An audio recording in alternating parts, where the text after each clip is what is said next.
Hello, and welcome to this overview of Transformation Accelerator.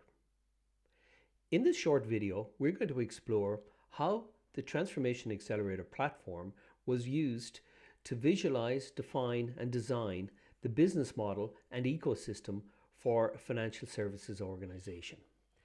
So we're going to use this project here, which is called Revolut Business Model. Now, when I click on that and open it, it brings us into a project landing page where we've got different tabs across the top. So we have an overview of the project, we have detail on the content, who the different internal and external stakeholders are, the various products and services, and also tags, which are used to define and to tag different elements throughout the project. And finally, we've got data maps, which enable you to use catalogs of data to map into different items within the project. But let's return to the content. Within the content, we've got a heading here, and if we expand that, we can see there's little cards. These cards are what we define as a module, and each module captures specific information, such as the drivers, the overall value, the problem statements. So if, for example, we open up the problem statement, I click on it, it then brings us in and it gives us a heading called individual customers. And this allows us to document the key problem statements associated with a particular stakeholder, in this case individual customers, but you could easily also tag and select other stakeholders from the items you've defined earlier. If we click on the next button in the bottom right hand corner, it brings us to the next module in the list, and this is the business model canvas. And this is your classic Osterwalder business model canvas, which is used to capture on one screen all key aspects of a business model. If, for example, we choose a particular item, such as an item in revenue streams, we can see it's got a title, it's got a description, and then also it can have specific attributes. And those attributes could be whether the revenue stream is recurring, how you're going to price it, or how you're going to generate it. You can also assign stakeholders, so you can see, we can say this particular subscription revenue will be generated from business customers and individual customers. So throughout the business model and throughout all aspects within the tool, you can associate both products and services and stakeholders along with tags to any of these items.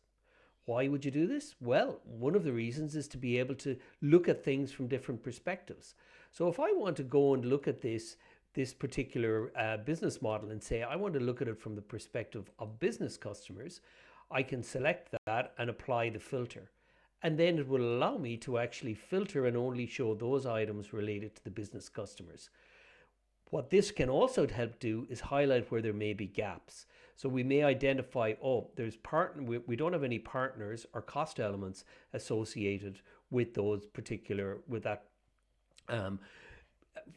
type of stakeholder. Let's move on to the next module, which is around the ecosystem. Now, the ecosystem is a really important visualization to show the key interactions between the stakeholders that are involved in this particular business. So if you notice, you've got a visual representation where you've got Revolut in the middle and you've got lots of different interactions coming in and out. Each of these interactions are defined by the team in collaboration, and you define what type of an interaction. Is it a product or service? Data? Is it contractual? And this enables you then at a high level to be able to filter and say, I want to look at this ecosystem, who's delivering what products and services to whom. So you can filter and view that information. And this becomes a really, really powerful collaborative and communication tool. Also, you could have, not only am I interested in products, but I also want to see the flow of money. So I can now look and say, okay, where are the financial interactions? Quite often, the creation of the ecosystem diagram and the business model work hand in hand. And the actual business model gives you the details on the revenue streams and the value proposition and all of that, while the ecosystem diagram shows you the high level visualization and interactions between the different stakeholders. Now, this is at a high level. So for example, if you've got something like order Revolut card, that's one particular interaction. But below that, there could be more detailed process flows. So let's look at some of the other items that are in here. So we've gone through the business model, the ecosystem. Then we can have other modules such as a BPMN module. We can have process flow modules. So let's take a look at one of those here. So if, for example, we go on how to order a Revolut card. So this would be, your Revolut banking card. And again, you've got, it's a process flow diagram that's built based on the BPMN standard. And if I select a particular item, I can associate who are the stakeholders, what are the products and services. It also helps me, I can filter and say, oh, show me those where the business customers are associated, right? So you've got a visual interaction on this as well. Also, I can select an item and I could also tag it, but I can also, from a data point of view, say, I want to tap into a detailed catalog of business processes we've got or capabilities and map those in. So in this case, they've said mapping the card ordering to event management and the event information. So this allows you to actually see and map in best practices as you're creating your process flows. So BPMN is one instance of how a process flow could be represented. Another common way that people are using is through value streams. And here's an example of a value stream, which is around developing the business strategy or plan to move forward. And within here, you can see there's a whole range of different elements within here to develop and launch that new products and service. So this is using the Archimate best practices or taxonomy or visual taxonomy of icons, and we can simply drag an item in, create links and so on. So this is a very important way of also being able to visualize your process flows. So if you think where we've come from within this project, we've started at the high level problem statements, we have a business model, we've understood the ecosystems, we have lower level process flows, and we can get into, for example, mapping information to a best practice standards. So within here, we're able to indicate what stakeholders are associated with different capability items within here. This is the financial services capability map that comes from an organization called the Business Architecture Guild. And it allows us, once we've tagged the items, to be able to go and say, well, I want to associate these. What are the items that are applicable for Revolut? Apply the filter, and I've got that information here.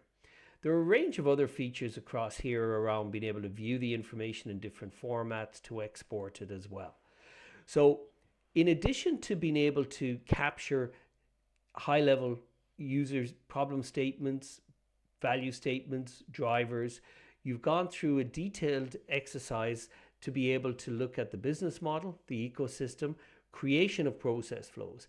And that's being done by mapping in those stakeholders across each of those modules. And one of the advantages of that is once you've done that, you can actually then visualize that stakeholder map. And this will show you across here what stakeholders have been involved. So I could go, for example, to the SWOT analysis and look at strengths and then say, well, for this particular item, the cheapest way for sending money abroad, the larger, what stakeholders have been impacted by that as well. So you're able to actually track the information for stakeholders across the entire project. Finally, going back to the overview, you're also able to look at exporting the information to different in different formats. You can create shared links, so you can share this with other people even if they're not a registered user. So I hope you found this useful, and if you need any more information, please don't hesitate to contact us at the numbers provided or by email. Thank you.